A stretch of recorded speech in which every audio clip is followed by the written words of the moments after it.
A commencement controversy played out on the BU campus today. Some graduating Terriers protested David Zaslav, the CEO of Warner Brothers, as he delivered today's commencement address. Good evening, everyone. Ken McLeod with you on this Sunday night. Some students didn't think the media exec was a good choice given the ongoing strike by television and film writers. WBZ's Paul Burton was there. Boston is a union town. Boston University's 150th commencement was not without controversy, both inside and outside Nickerson Field. No contract, no speech. All because of its commencement speaker, David Zaslav, president and CEO of Warner Brothers Discovery, who was met with a lot of boos. I couldn't be more excited to be here with all of you. The TV and film writers' strike, led by the Writers Guild of America, has impacted the industry.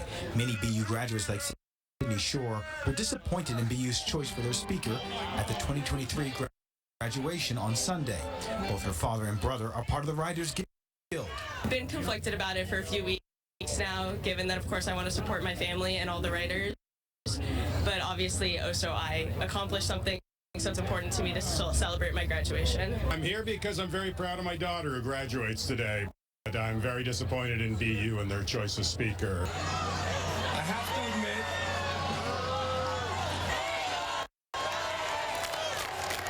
Zaslav is a graduate of BU and was presented with an honorary degree.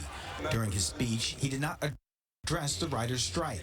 It was interrupted several times by students. if you want to be successful, you're going to have to figure out how to get along with everyone.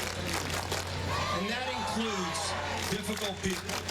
BU says students have a right to peaceful protest, but were obviously displeased in the way some students conducted themselves. While many students were respectful, some students turned their back during his address and held up signs. Writers need to be treated fairly. There's just been all sorts of pressure and pushing our wages down, and we have the right to be properly compensated. Zaslav managed to make it through his entire address despite the heckling. Meanwhile, members of the Writers Guild say they will continue to strike until they get the contract they deserve. In Boston, I'm Paul Burton, WBZ News.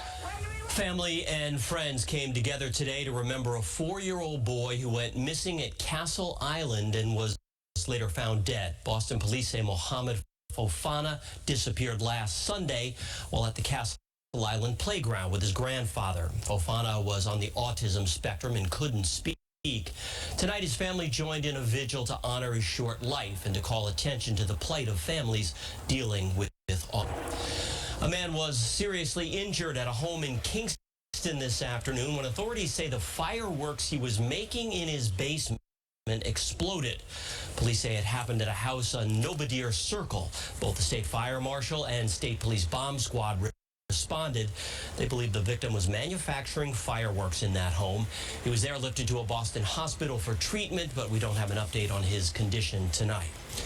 A North Shore man has been charged in connection with a murder in Mansfield yesterday. The shooting happened along West Church Street. That's where police found the body of 23-year-old Samuel Waters. He'd been shot several times. 22-year-old O'Brien of Manchester by the Sea faces charges of carrying an illegal firearm. He's not yet been charged with the murder itself. O'Brien will be arraigned in Attleboro District Court tomorrow. Take a look at these pictures after fire ravaged a scrapyard in Bridgewater on Friday. This happened at the Chuck Ran Auto Parts on Old Plymouth Street. The flames were reported at about 8 p.m. and quickly went to 2 alarms. Firefighters say 2 workers were able to help move vehicles and other debris out of that area.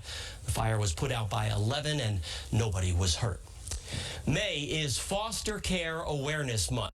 And today, more than 300 people took part in the 14th annual Walk and Run for Adoption. It was down in Taunton. The event hopes to raise awareness and money to promote foster care adoption in Massachusetts. In fact, all the money raised at today's event will benefit the Massachusetts Adoption Resource Exchange. That organization helps find kids in foster care adoptive homes. As a child, they go through such problems when they're taken out of a home and then from one home to another one and then to a permanent home. There's nothing better. Our goal is to get them adopted and find a permanent home.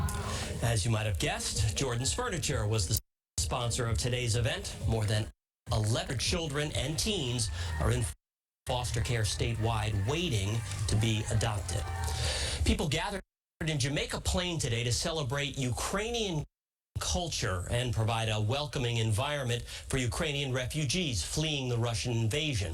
The Ukraine Together Fest hopes to make those refugees feel at home in Massachusetts. There was music, dancing, and a marketplace with Ukrainian goods, including plenty of Ukrainian cuisine to sample. The festival was put on by the Refugee and Immigrant Assistance Center.